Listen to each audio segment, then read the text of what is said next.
Familia, vamos a Hebreos capítulo 3. Una de mis cartas favoritas, no sé tú, pero está bien difícil Hebreos. Hebreos capítulo 3. Tenemos hoy que considerar del 1 al 11.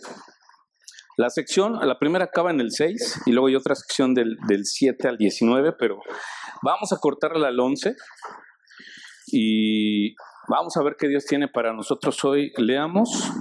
Ayúdame de forma alternada. Yo leo el 1, tú el 2 y nos unimos todos en el 11, ¿sí? ¿Listos? Hebreos 3, del 1 al 11. ¿Estamos ahí? Comenzamos. Dice: Por tanto, hermanos santos, participantes del llamamiento celestial, considerad al apóstol y sumo sacerdote de nuestra profesión, Cristo Jesús.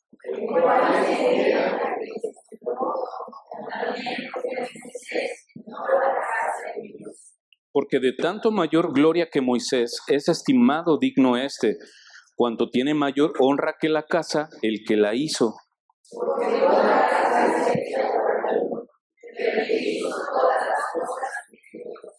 Y Moisés, a la verdad, fue fiel en toda la casa de Dios como siervo, para testimonio de lo que se iba a decir.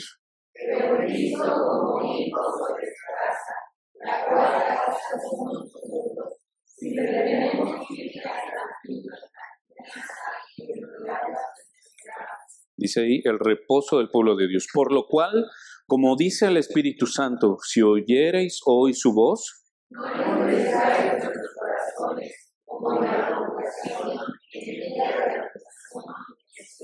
donde me tentaron vuestros padres, me probaron, y vieron mis obras 40 años.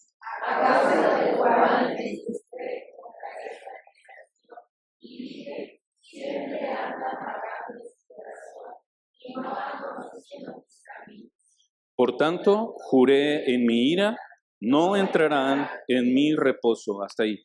Inclina tu rostro, vamos a orar. Dios, gracias una vez más porque podemos estar hoy aquí considerando tu palabra, Dios. Enséñanos lo que tú tienes hoy para nosotros a través del capítulo 3 de Hebreos y a ver lo grande que tú eres, Señor. ¿Quién es nuestro gran y poderoso Salvador? ¿Quiénes somos nosotros?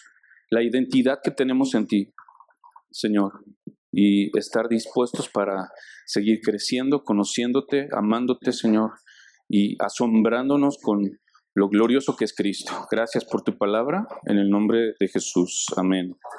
Bien, familia, es muy común encontrar en Hebreos, por tanto, ¿verdad? Lo has leído muchas veces. Por tanto, dice el autor de Hebreos, dice, lo que tenemos que considerar con esa frase, por tanto, es recordar de dónde viene. ¿Qué es lo que nos está diciendo el contexto? Porque si tú lees los versículos al final del capítulo 2, lo que está diciendo el autor es que Jesús nos entiende. Dice, los hijos participaron de carne y sangre, así que Él participó de lo mismo. Él padeció, dice Hebreos, al final del 2, siendo tentado. Y dice Hebreos que es poderoso para socorrer a los que son tentados. Por tanto, Cristo, el creador de todo, el que es hijo y es centro de todo lo que Dios hace. Por tanto, debido a su supremacía, debido a su gloria, debido a que es mayor que los ángeles, aquí nos apunta al capítulo 3 y lo que vamos a ver en los primeros versículos es ¿quiénes somos nosotros? Número 2, ¿quién es Jesús? Y número 3, ¿cómo sabemos quiénes somos nosotros y cómo es que puedo yo entonces tener seguridad en Cristo? ¿Escuchaste bien? ¿Quién soy yo? ¿Quién es Jesús? ¿Y cómo puedo saber quién soy y en base a eso tener seguridad? Bueno, versículo 1. ¿Ya viste que habla ahí, el autor de Hebreos habla que somos 3 cosas? ¿Ya las viste? Fíjate, somos santos, somos hermanos y somos ¿qué? Participantes del llamamiento celestial. Marca esas 3. Cuando dice hermanos, no es algo como cristianoide, es una palabra bíblica. De hecho, Hebreos en el capítulo 2, versículo 11 lo dice. Dice el 11, porque el que santifica y los que son santificados de uno son todos, por lo cual no se avergüenza de llamarlos hermanos. ¿Cómo nos llama? Dile al que está al lado, hola hermano. ¿Cómo estás, hermano? Saluda a tu hermano. Al de atrás, salúdalos. Al de adelante, háblales. Dile, hola, hermano, ¿cómo estás? La idea de esta palabra es fácil de entenderlo. La idea es que somos familia. Somos hijos del mismo Padre. Somos hijos del mismo Dios. Esta es mi familia. Y entonces yo tengo que reunirme con mi familia, amar a mi familia, servir a mi familia. Siguiente palabra, dice que somos santos, ¿verdad? El tema de la santidad es un tema muy importante a lo largo de la Biblia, muy recurrente, pero ¿sabes qué? Muchas veces mal interpretado. El tema de la santidad, cuando leemos nosotros la ley mosaica, la purificación, los sacerdotes, es un tema recurrente porque tú ves que se tiene que lavar, tiene que ponerse ciertas ropas, tiene que hacer ciertas cosas, una lista muy larga de cosas que hacer sobre alguien que es apartado. Pero ¿sabes qué? Eso era para un propósito especial y si tú logras ver ahí, todo eso lo que estaba haciendo era apuntar a Cristo, el que era perfecto. Cuando te dice un cordero sin defecto, no se trata de ti, no se trata de lo que tú podías o no podías hacer. Todo eso apuntaba al que es verdaderamente perfecto, al que es verdaderamente bueno, justo, santo. Ahora, de acuerdo al versículo 12 del capítulo anterior que leímos, el que santifica y los que son santificados. ¿Quién es el que santifica? Jesús. A través de su espíritu. El autor de Hebreos no dice, hermanos santos, porque se han esforzado mucho. Hermanos santos, porque siempre vienes puntual y bien peinado. Hermanos santo, porque, ¿sabes qué? Te portas bien, no faltas a la iglesia, sigues todas las leyes. No. Está diciendo, eres santo porque alguien ya te santificó.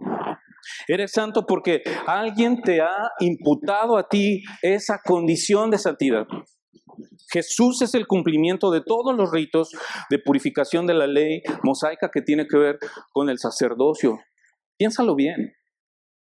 Santo es una declaración cristológica, no son méritos propios. Es una declaración acerca de Jesús. Y mira el tercer título que nos da. Somos participantes ¿de qué?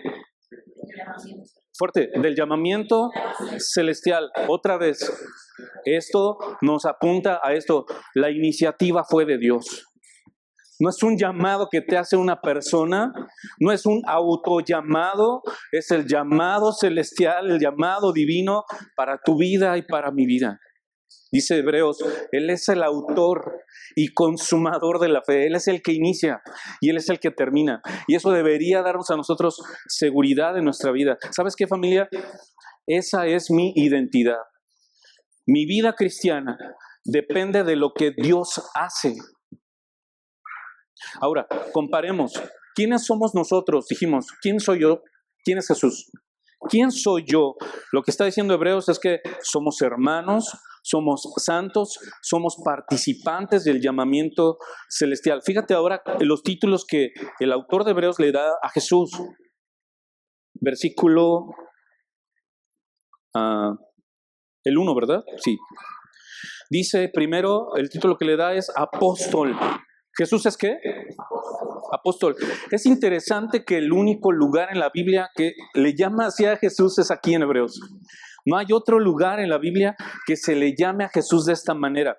Suena raro, ¿no? O sea, en un sentido nosotros somos apóstoles, había un ministerio apostólico, pero aquí en un sentido dice Hebreos, Jesús es el apóstol supremo. Hebreos 1:1 dice, Dios habiendo hablado de muchas veces y en muchas maneras, ahora nos ha hablado por el Hijo, de tal forma que el apóstol supremo es Jesús porque Él fue enviado por Dios el Padre y nos comunicó un mensaje especial.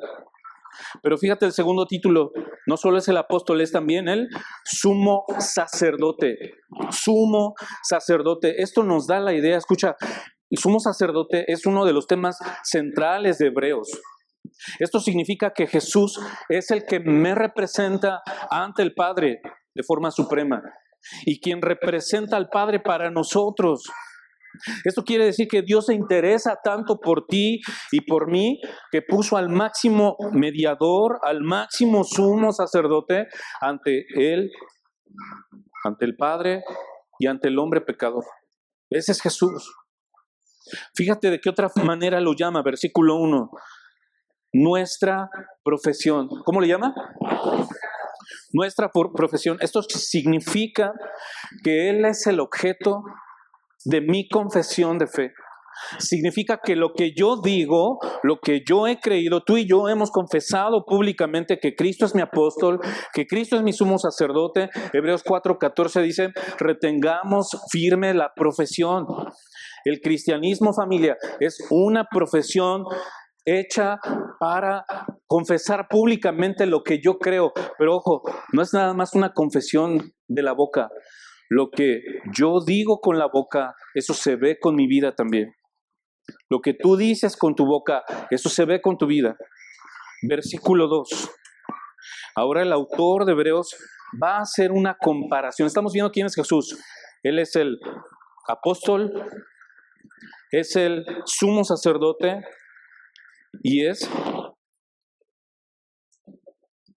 nuestra profesión. Versículo 2. Aquí ahora el autor de Hebreos está haciendo una comparación entre quién, Jesús y Moisés. Esta predicación se llama Jesús es superior a Moisés. Jesús es más grande que Moisés. Ahora, vamos a ver por qué está comparando aquí el autor a Jesús con Moisés. Primero, tenemos que recordar que la audiencia a la que le está hablando los hebreos son judíos helenistas. Son judíos. Ellos tienen todo el contexto del Antiguo Testamento.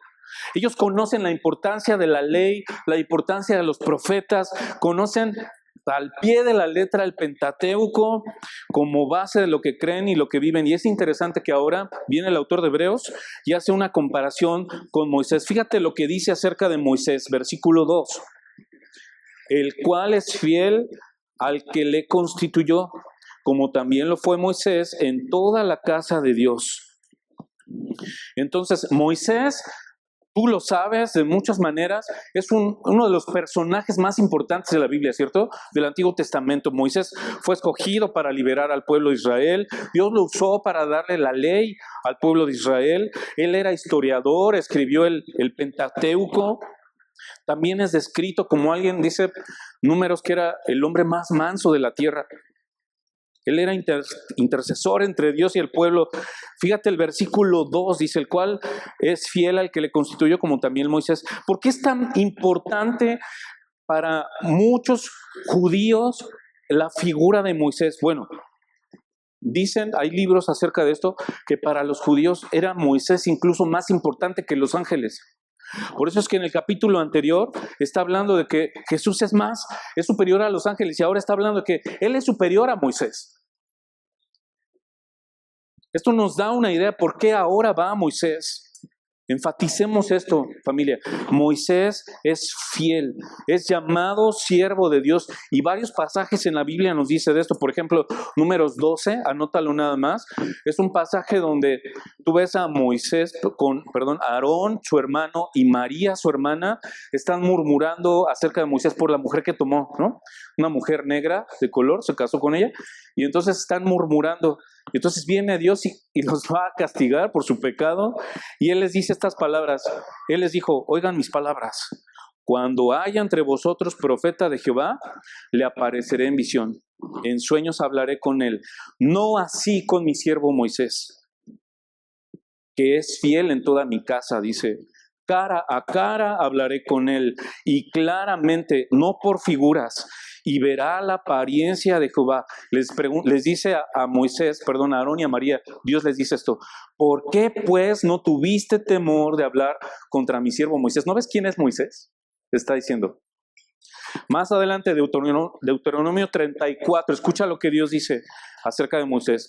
Nunca más se levantó profeta en Israel como Moisés, a quien haya conocido Jehová cara a cara.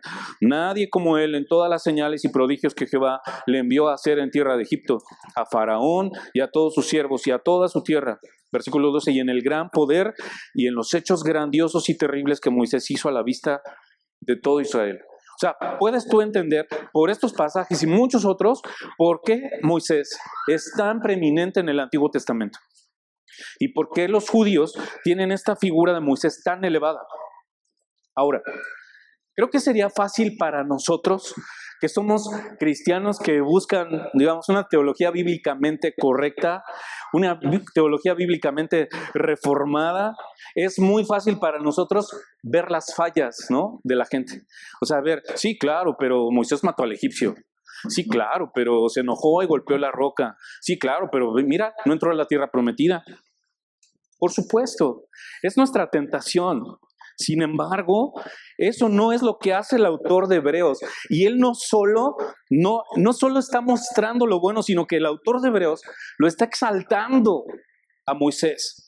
Y lo hace lo más que pueda. ¿Sabes por qué? Tiene una intención: mostrarte que Jesús es todavía más grande que Moisés. ¿Logras ver eso? No sé si te impresiona quién es Moisés y lo que él hizo, pero ¿sabes qué? Jesús es más grande que Moisés. El autor quiere que veamos lo grande que es el personaje, pero aún así se queda chiquito en comparación con quién es Jesús. Dice Hebreos 3:2 que Moisés fue fiel, y a lo mejor nos cuesta trabajo entender eso.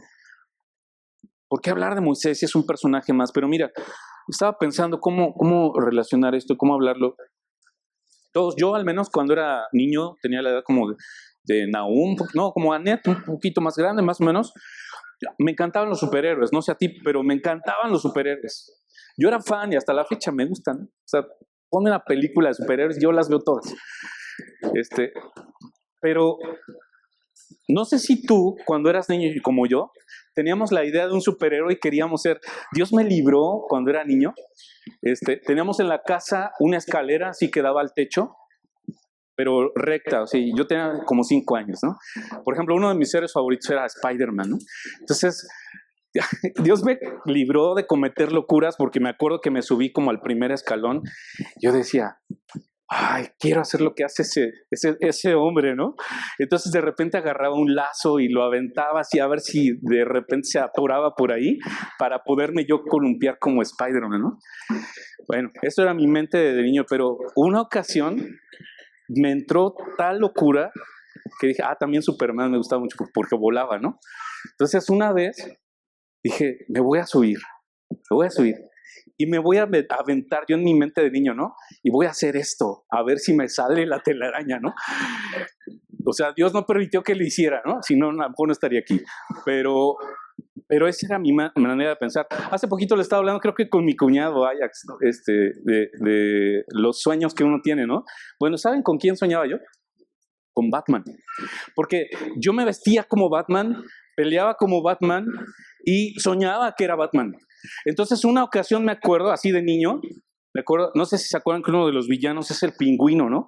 Y el pingüino en el paraguas en la punta tiene un cuchillo, ¿no?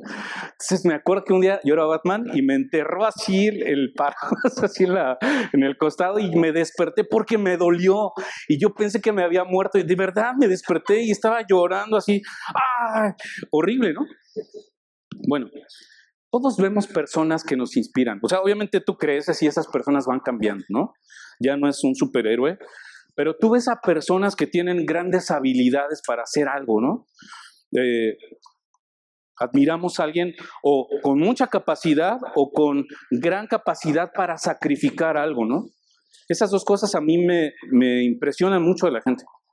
Gente que tiene mucha habilidad o gente que sacrifica mucho. Yo vi creciendo, por ejemplo, yo crecí viendo a Michael Jordan, ¿no? ¿Cuántos son de esa generación de los 90s de ver a la NBA, los jugadores? Era impresionante, o sea, quería ser como él, ¿no?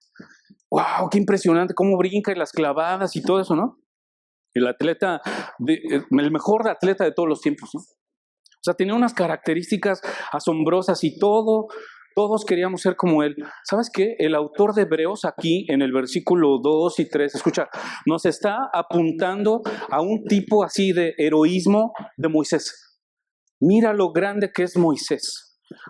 Dios le dio esas capacidades, pero logró hacer grandes cosas y lidiar con gente verdaderamente difícil.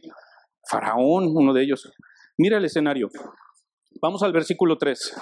Dice, porque de tanto mayor gloria que Moisés es estimado digno cuanto tiene mayor honra que la casa, el que la hizo. porque toda la casa es hecha por alguno, pero el que hizo todas las cosas es Dios. Y Moisés, a la verdad, fue fiel en toda la casa de Dios como siervo para testimonio de lo que se iba a decir. Pero Cristo como hijo sobre su casa, la cual somos nosotros, si retenemos firme hasta el fin la confianza y el gloriarnos en la esperanza. Mira el argumento de Hebreos. Lo que está diciendo aquí es: Jesús es mayor. No importa qué tantas personas te puedan impresionar a ti, Jesús es mayor. Él hizo a esa persona. Jesús es más grande que esa persona. ¿A quién admiras? ¿Quién te apasiona ver? ¿Quién te asombra ver en este mundo? Jesús hizo a esa persona y Él es mayor.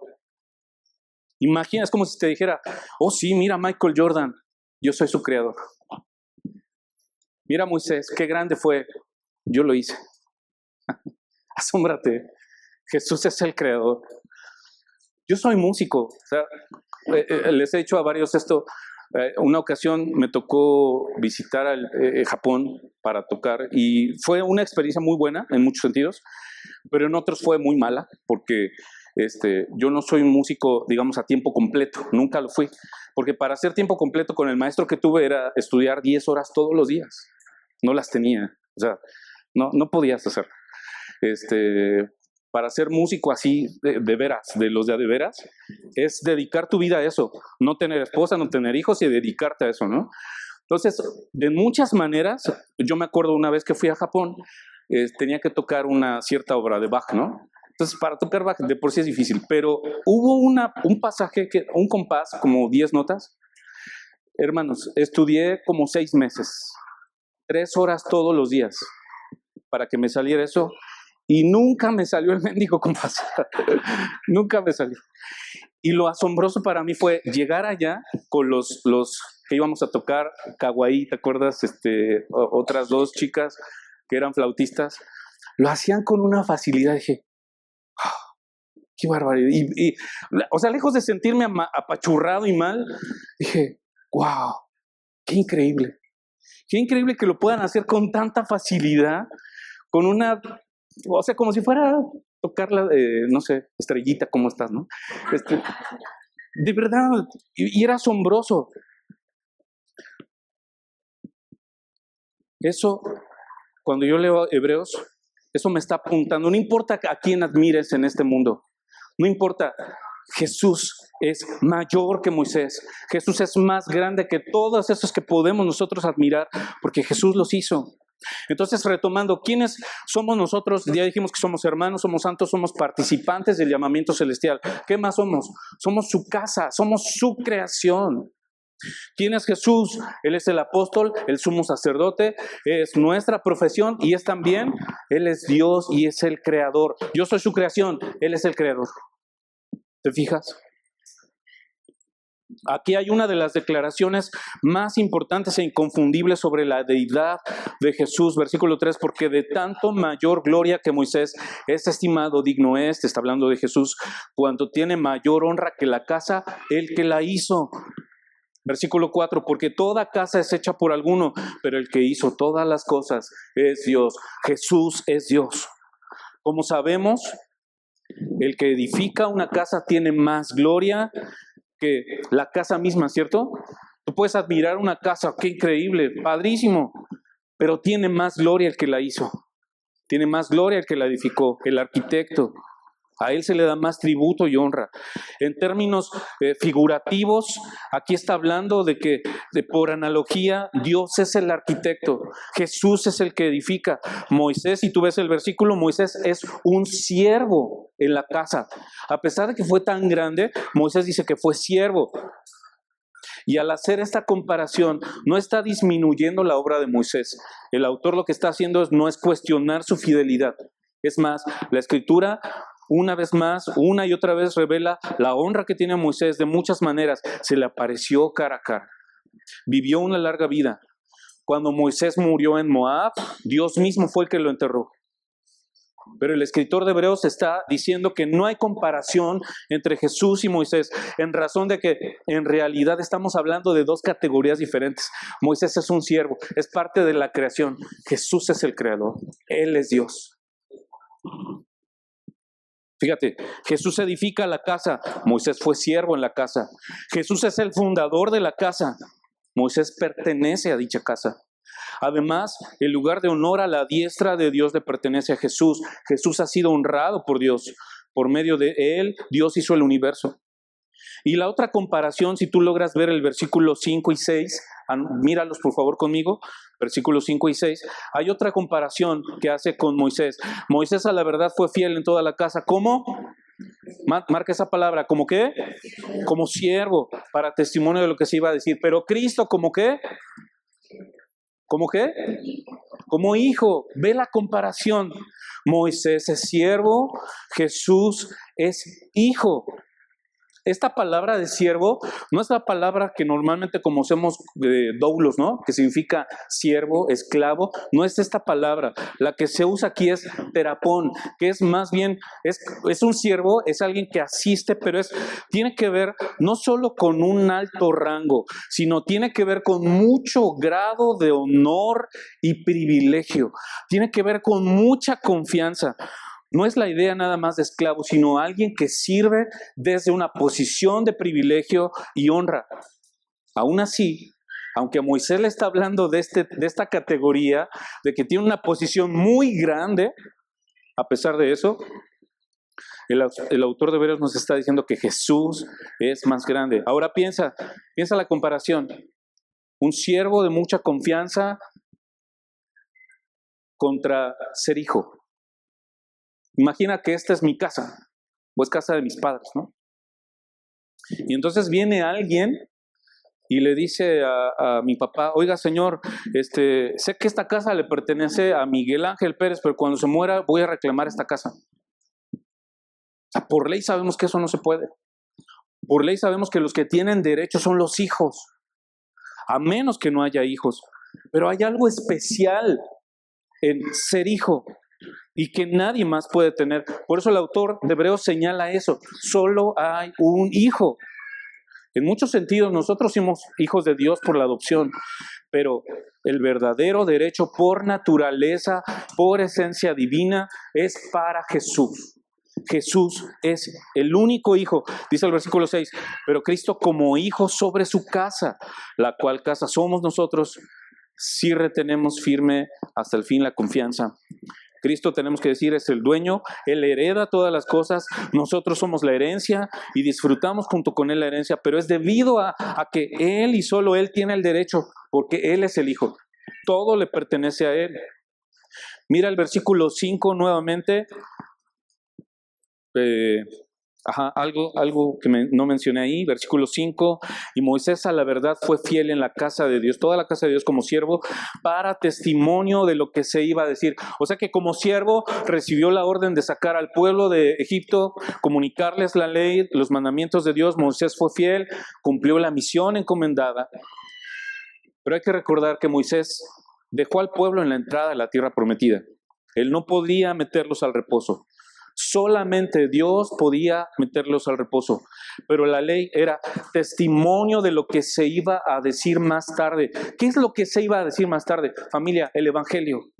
Cristo es más glorioso. Cristo es nuestro reposo. La salvación es por Cristo a través de la fe.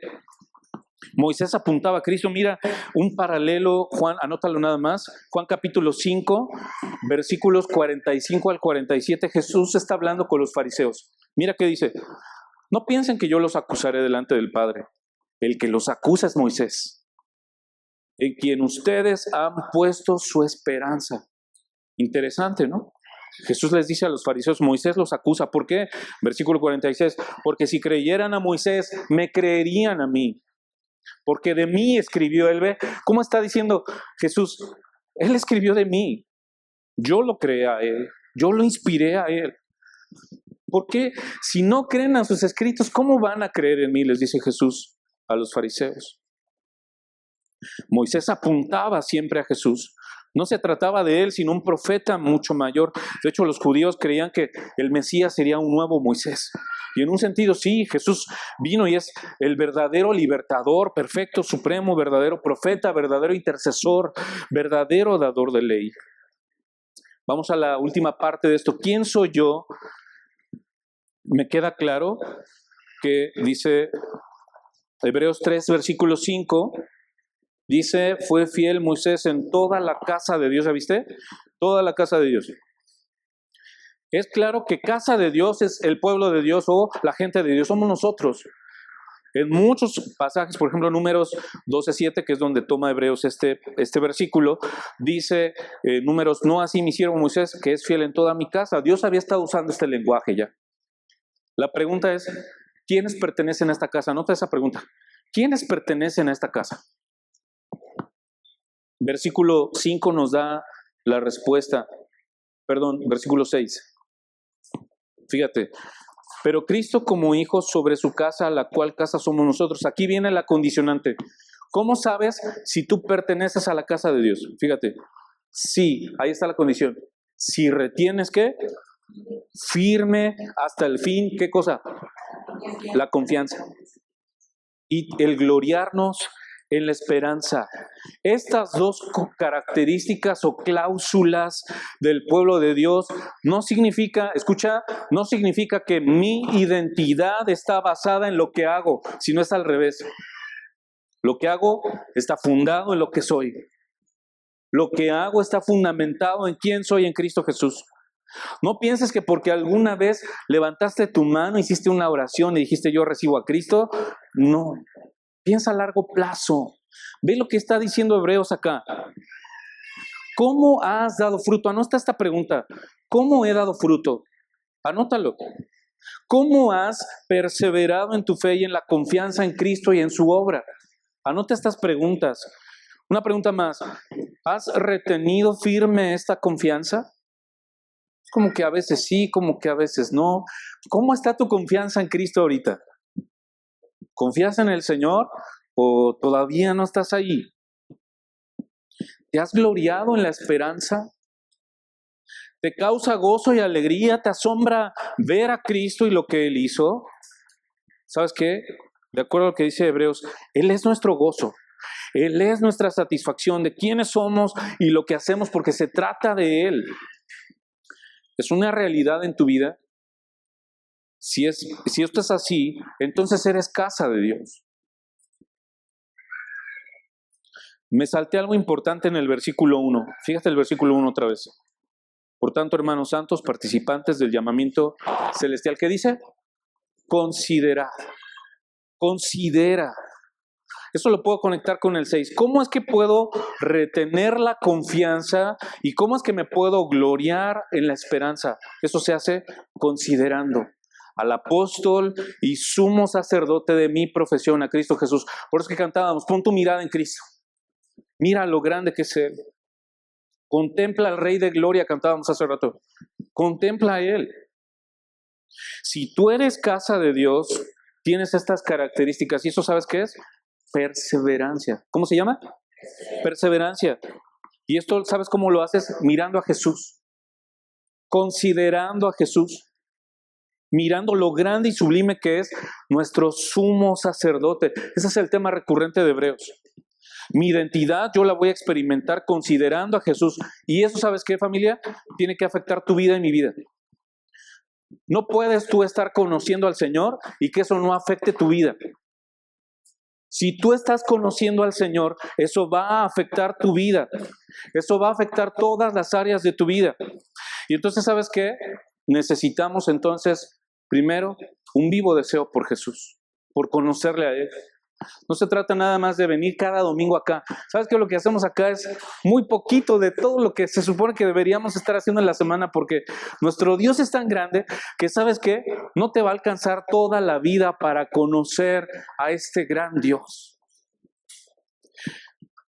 Necesitas un vivo deseo, y si no tienes ese deseo, puedes hoy orar: Dios, dame un deseo por conocerte.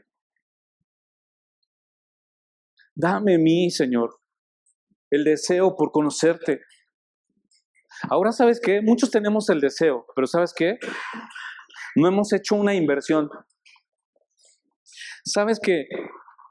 Muchos cristianos de muchas formas, digo, yo no sé, no soy Dios, no los conozco, pero muchos cristianos, porque lo he visto en mi vida y en otros cercanos, pues, tenemos tiempos muy patéticos con el Señor, ¿cierto? muy patéticos de oración, muy patéticos de lectura, y a veces agarramos como el teléfono y mi texto del día y pensamos que eso nos va a ayudar para enfrentar la vida, familia. Eso no te va a alcanzar.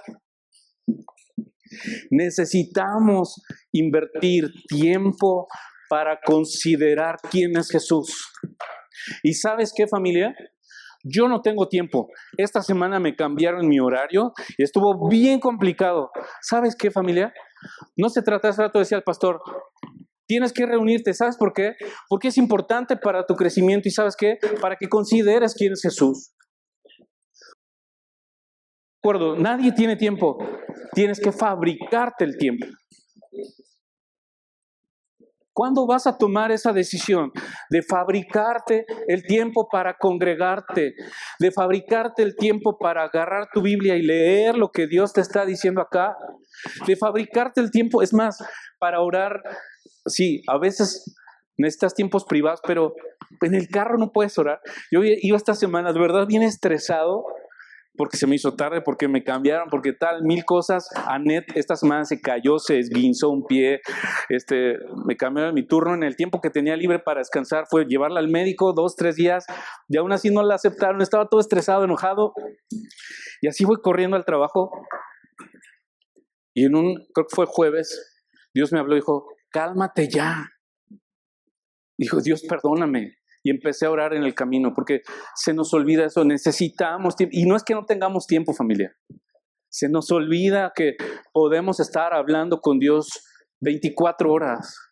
Que podemos estar meditando en su palabra 24 horas. Vas a estar ocupado y mil cosas, pero necesitamos fabricarnos ese tiempo para considerar al Señor. Vamos a la última parte, que es la más complicada, la más difícil, pero es necesaria. Versículos 7 al 11. Voy a leerlo primero. Fíjate que dice Hebreos 3, del 7 al 11. El reposo para el pueblo de Dios. Dice, por lo cual, como dice el Espíritu Santo, si oyeres hoy su voz, no endurezcáis vuestros corazones. No se trata de, sí, voy a leer porque no quiero ser duro en mi corazón. No se trata de eso. No se trata de eso, familia. No es condenación de que no tienes 2 horas de lectura todos los días y no oras 5 horas de rodillas. No se trata de eso, familia. No veas esto como legalismo. Fíjate. Por lo cual, como dice el Espíritu Santo, si oyereis hoy su voz, no endurezcas tu corazón, como en la provocación, en el día de la tentación en el desierto. 9, donde me tentaron vuestros padres, me probaron y vieron mis obras 40 años, a causa de lo cual me disgusté contra esa generación y dije, siempre andan vagando en su corazón y no han conocido mis caminos. Por tanto, juré en mi ira, no entrarán en mi reposo. Este es un ejemplo ahora negativo que el autor nos pone, que es el Espíritu Santo, sobre el pueblo de Israel y su rebeldía. Pero es un ejemplo negativo, ¿sabes qué? Yo no veo aquí que sea para condenarnos. Es un ejemplo para ser motivados, familia. Piensa en esto. ¿Cómo se manifiesta un corazón duro? Es lo que vamos a ver ahorita. ¿Cómo se manifiesta? 2. ¿De dónde surge un corazón duro? 3. ¿Cuál es la consecuencia de tener un corazón duro? Primero, versículo 7. ¿Cómo se manifiesta? Por lo cual, como dice el Espíritu Santo. ¿Quién habla? El Espíritu Santo nos habla. O sea, el mismo Dios nos está hablando. Y el Espíritu Santo cita el Salmo 95, que es lo que está aquí escrito. Vamos al Salmo 95, el versículo 7, que es el final. Estamos regresando. ¿De dónde tomó Hebreos esta cita? Salmo 95, versículo 7. Final del 7 dice, si oyereis hoy su voz, no endurezcáis vuestro corazón como en Meriba, como el día de Masá en el desierto, donde me tentaron vuestros padres, me probaron y vieron mis obras. 40 años estuve disgustado con la nación y dije, pueblo es que divaga de corazón y no han conocido mis caminos. Por tanto, juré en mi furor que no entrarían en mi reposo. ¿Y qué crees? A su vez, el Salmo 95 toma ese pasaje ahora de Éxodo 17. Si quieres ir ahí, si no yo lo leo. Éxodo 17, a partir del versículo 1, es una historia donde aparece Moisés y golpea la roca para que salga agua. ¿Te acuerdas? Entonces dice aquí Éxodo 17. Escucha estas palabras y las palabras clave de este pasaje. Toda la congregación de los hijos de Israel partió del desierto de Sin por sus jornadas, conforme al mandamiento de Jehová, y acamparon en Refidim, y no había agua para que el pueblo bebiese. Imagínate con el calorón, sin agua. 2, y altercó el pueblo con Moisés. Aquí está cómo se manifiesta un corazón duro. Altercó el pueblo con Moisés y le dijeron, yo me imagino así el pueblo, danos agua, ¿no? ¿Para eso me sacaste? ¿Para eso nos sacaste de Egipto? Dice Moisés, ¿por qué altercas conmigo? ¿Por qué tientas a Jehová? Así que el pueblo allí tuvo sed y murmuró contra Moisés y dijo, ¿por qué nos hiciste subir de Egipto para matarnos de sed a nosotros, a nuestros hijos y a nuestros ganados? Entonces clamó Moisés a Jehová diciendo, ¿qué haré con este pueblo? De aquí un poco me apedrearán. Y dijo Jehová a Moisés, pasa delante del pueblo y toma contigo de los ancianos de Israel y toma también en tu mano tu vara que golpeaste el río y ve. He aquí que yo estaré delante de ti allí sobre la peña de Oreb y golpearás la peña y saldrán de ellas aguas y beberá el pueblo. Y Moisés lo hizo así en presencia de los ancianos y llamó el nombre de aquel lugar Masá y Meriba por la rencilla de los hijos de Israel y porque tentaron a Jehová diciendo, ¿está pues Jehová aquí o no? Fíjate. El altercado es debido a la demanda de sus derechos. Ellos creían que merecían. Reclaman lo que ellos se supone que Dios debe darles. Y murmuran contra Moisés. Mira las palabras clave. Altercar, murmurar, tentar, rencilla. Luego viene Números 20 y pasa otra vez la misma historia. Y por esta razón Moisés y Aarón no entran a la tierra prometida. Números 20, versículo 10 dice, y reunieron Moisés y Aarón a la congregación delante de la peña y les dijo, oigan ahora rebeldes, ¿os hemos de hacer salir aguas de esta peña? Entonces alzó Moisés su mano y golpeó la peña con su vara 2 veces, salieron muchas aguas y bebió la congregación y sus bestias. Y Jehová dijo a Moisés, por cuanto no creísteis en mí para santificarme delante de los hijos de Israel, por tanto, no meteréis esta congregación en la tierra que les he dado. Y esa generación se murió. O sea, los que entraron fueron nada más los de, creo que 25 años para arriba, ¿no? O sea, los que habían nacido en el desierto, solo ellos. O sea, fíjate el carácter de Dios. Dios se enoja, familia. Es un Dios celoso. Dios es un Dios fuerte. Dice Hebreos, horrenda cosa es caer en manos del Dios vivo. Dios se enoja. No olvidemos eso, familia, porque a veces en este sentido de que sí, la gracia de Dios y todo eso, pero también Dios es un Dios que tiene ira y su ira es santa. No olvides eso, familia. Aquí viene la confrontación. Piensa un momento. La situación no era agradable, no tenían agua, no era cosa menor. Lo que podemos entender de esto y aprender es, hazte esa pregunta, anótalo. ¿Cómo reaccionas frente a la tribulación? ¿Cuál es tu actitud frente a la prueba? Anótalo y respóndelo. ¿Cuál es tu actitud y mi actitud cuando viene el tiempo? ¿Recuerdas la parábola del sembrador? Dice que habían 4 tierras. Y hay una en especial que cuando cae la tierra dice, estos son los que oyen la palabra, pero cuando vienen las pruebas se ponen tristes porque, ay Señor, otra vez. ¿Cómo es tu actitud y mi actitud cuando vienen las pruebas? Cuando hay dificultad, cuando hay escasez, cuando hay enfermedad. ¿Qué actitud tomamos? Ve tú a Israel, mientras va todo bien, todos contentos. Fueron sacados de Egipto y la esclavitud, ¡ah, qué padre! Y hasta vieron otros de los egipcios que estaban ahí, que la Biblia les llama el vulgo, decían, ¡oh, ese Dios es grandioso, vámonos con ellos!, ¿no? Y ahí van al desierto, y en el desierto ya no tienen agua, no tienen comida, y ¡ay! ¿Cómo extrañamos las frutas, las cebollas y tal y tal? ¿Para esto nos sacaste, Moisés? Estaban felices. Fueron librados cruzando el Mar Rojo. Estaban felices. Dios es mi Dios cuando todo está bien. Pero viene la prueba y una realidad interna sale y se manifiesta. ¿Qué está saliendo de nuestro corazón cuando pasamos pruebas, familia? Aquí es donde los ídolos salen. Muchos manifiestan o manifestamos lo que hay en nuestro corazón. Y lo que podemos entender, de acuerdo al contexto de lo que acabamos de leer en los primeros versículos sobre considerar a Jesús, yo lo que entiendo es, ¿qué pasa cuando no considero a Jesús como el Dios supremo y glorioso y grande que es? ¿Qué pasa cuando no lo considero a Él? Yo lo veo mucho en mis hijos y es una manera de verlo así, porque a veces en uno no te das cuenta, ¿no? Pero yo veo a mis hijos, se enoja uno.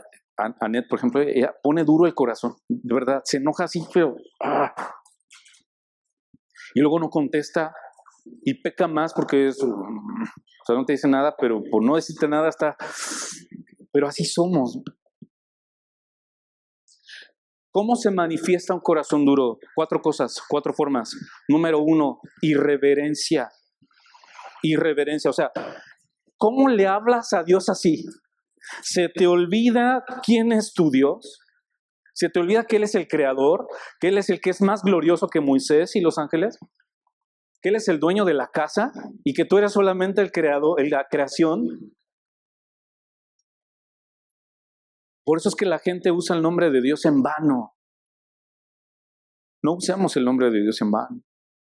Más allá de eso, ¿cómo le hablas a Dios? Como si mi sabiduría fuera mejor que su sabiduría. Como si mis decisiones fueran mejores y retamos a Dios. ¿Sabes cómo se manifiesta cómo se manifiesta el corazón duro? Número 2, por la queja. Mira al pueblo de Israel quejándose porque las cosas no van como quieren. Porque las cosas no se hacen como ellos quieren. Número 3. ¿Sabes cómo se manifiesta un corazón duro? Porque hay desobediencia. Muchas veces vamos a pecar, familia. Muchas veces vamos a hacerlo. Pero un cristiano, de acuerdo al discurso de la Biblia, es un cristiano regenerado y que está siendo santificado por el Espíritu Santo. ¿Puede pecar? Sí, por supuesto, pero no permaneces en un estilo de vida pecaminoso. Sin embargo, una de las marcas de un corazón duro es que hay desobediencia. O sea, tú cedes al pecado. Vamos en contra de Dios porque yo digo que Él no tiene la razón, la tengo yo. Entonces me enojo. Hay queja, hay descontento, soy irreverente y entonces desobedezco. Me creo la mentira que soy mejor que Dios. Y cualquier dureza en mi corazón, cualquiera familia se va a manifestar en desobediencia. Hebreos es una carta especialmente que habla mucho sobre una doctrina que nosotros practicamos, que es la perseverancia de los santos. Habla mucho Hebreos de esto. Y esa es la 4ª manifestación de un corazón duro. ¿Sabes qué? Esa es la razón principal del autor de Hebreos por la cual Israel no perseveró, porque por periodos parecían fieles, pero al final no lo hicieron. Ni el versículo 8 de Hebreos 3. Hebreos 3, el mandato entonces es el siguiente: no endurezcas tu corazón como en la provocación, en el día de la tentación en el desierto. Versículo 9, donde vuestros padres me tentaron y me probaron y durante 40 años vieron lo que hice. O sea que desde el año 1 hasta el año 40, el pueblo de Israel fue testigo de la paciencia de Dios. Tú ves en esos años en el desierto. La historia bíblica está repleta de muchas veces donde Israel tiene incredulidad y es infiel al Señor, tanto jóvenes como viejos. Sin embargo, en medio de esa rebeldía del pueblo de Israel, Dios exhibió siempre sus obras poderosas. Tú ves la columna de fuego, ves la nube, ves el maná caído del cielo para satisfacer su hambre. Ves además este milagro de que su ropa y su calzado de los israelitas 40 años y no se desgastó. ¡Qué Dios tan grande! El Señor, Dios de Israel, fue su roca y su escudo durante 40 años. Familia, Dios ha sido tu roca y tu escudo. Estos años que has estado en el desierto, Dios ha sido tu roca y tu escudo. La paciencia de Dios había sido probada a este límite por esa gente rebelde y la ira de Dios estalló. 2 veces se dirigió Dios a estos israelitas obstinados y les habló directamente. Hebreos 3, versículo 10 dice, sus corazones, ¿qué dice? Siempre se están extraviando y no han conocido mis caminos. Pregunta, ¿conoces ya los caminos del Señor?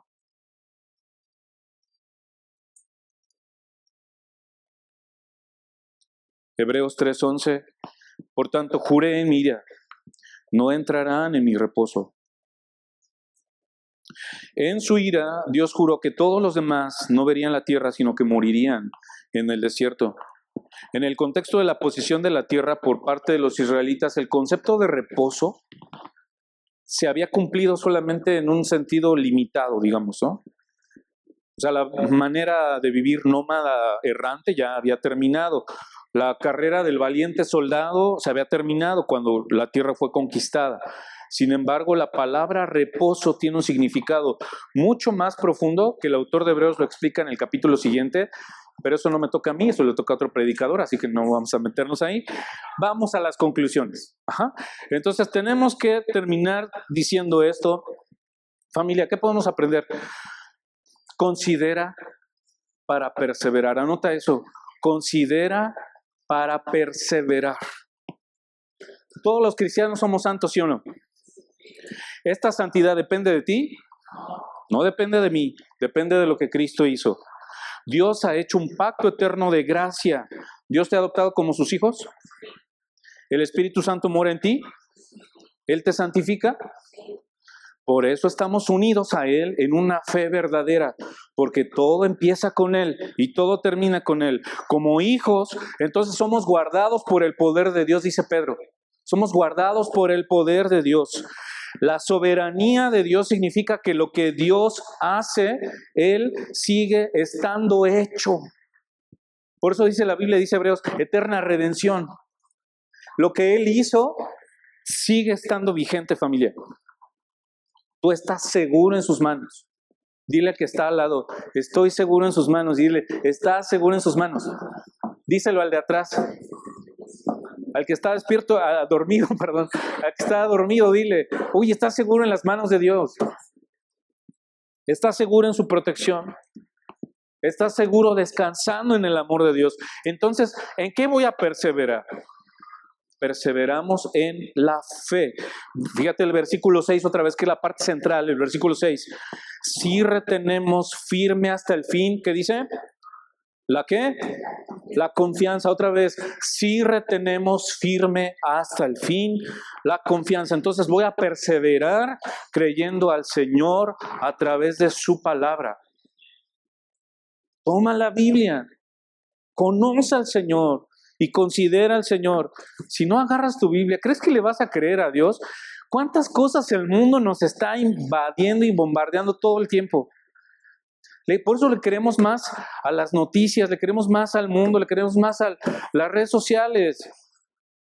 Tomemos nuestra Biblia, familia. Perseveramos, ¿sabes cómo? En arrepentirnos del pecado.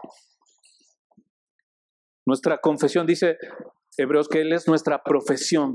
Y nuestra profesión implica también que cuando yo peco, yo vengo a Él en confesión. Confesión significa hablar lo mismo. Tú me dices que estoy mal Es verdad, Señor, tú lo dices, lo confieso, lo digo y me arrepiento. Habla lo mismo que habla el Señor. Cristo nos advierte de una fe temporal en Mateo.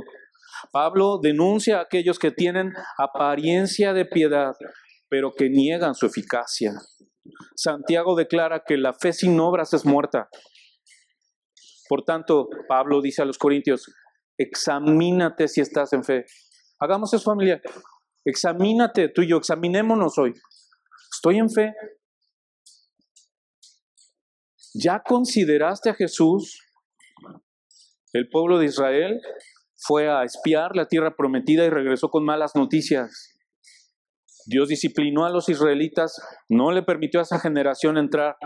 Y esta cita nos pone a nosotros a considerar a ese Israel del Antiguo Testamento ahí al borde y ver la dureza de su corazón. ¿Sabes qué? Necesito ver si en mi corazón hay dureza. Necesita ser detectada y ¿sabes qué? Necesita traerse a la luz para ser expulsada por la gracia del Espíritu Santo. Inclina tu rostro, vamos a orar.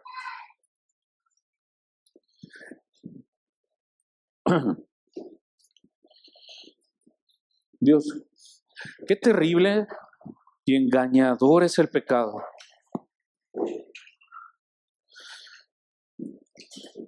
Líbranos, Señor, por favor, de vivir cegados y necios, sin un arrepentimiento genuino en nuestra vida.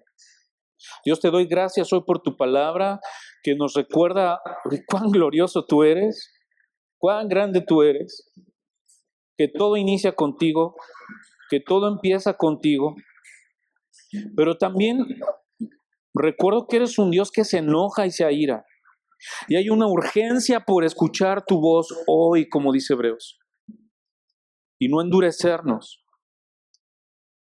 Dios, que tu palabra hoy sea recibida por cada uno de nosotros con fe, no con incredulidad. Gracias por recordarnos hoy que Jesús es más grande y glorioso. Y enséñanos a vivir considerándolo a Él, al perfecto, al justo, al santo, al que vive para interceder por nosotros perpetuamente ante el Padre. Ayúdanos a retener firme la confianza hasta el fin. Padre, gracias por tu palabra. En el nombre de Cristo Jesús oramos. Amén.